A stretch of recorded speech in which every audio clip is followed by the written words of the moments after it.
பாகிஸ்தான் அரசின் அதிகாரப்பூர்வ எக்ஸ் தள பக்கம் இந்தியாவில் முடக்கப்பட்டிருக்கிறது. இது பற்றிய மேலும் விவரங்களை எமது சிறப்பு செய்தியாளர் ஜீவபாரதி விவரிக்க கேட்கலாம். வணக்கம் ஜீவபாரதி, செய்தி குறித்து முழு விவரம். காஷ்மீரில் நடத்தப்பட்ட அந்த பயங்கரவாத தாக்குதலின் தொடர்ச்சியாக நேற்றைய தினம் கேபினட் கமிட்டி ஆன் செக்யூரிட்டி அந்த மிக முக்கியமான அமைச்சரவை கூட்டத்திற்கு பிறகாக ஒரு முடிவானது எடுக்கப்பட்டிருந்துச்சு. 5 முடிவுகள் எடுக்கப்பட்டிருந்துச்சு.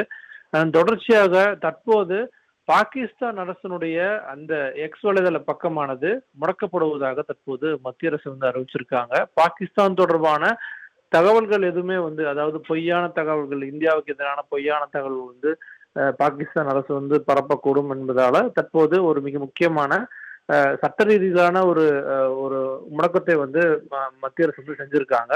குறிப்பிட்டு இந்தியாவில் இருக்கக்கூடிய அந்த பகுதிகளில் இந்த பாகிஸ்தான் அரசினுடைய இந்த எக்ஸ் தள பக்கமானது முழுமையாக முடக்கப்பட்டிருப்பதாக தற்போது ஒரு மிக முக்கியமான செய்தியானது கிடைத்திருக்கிறது.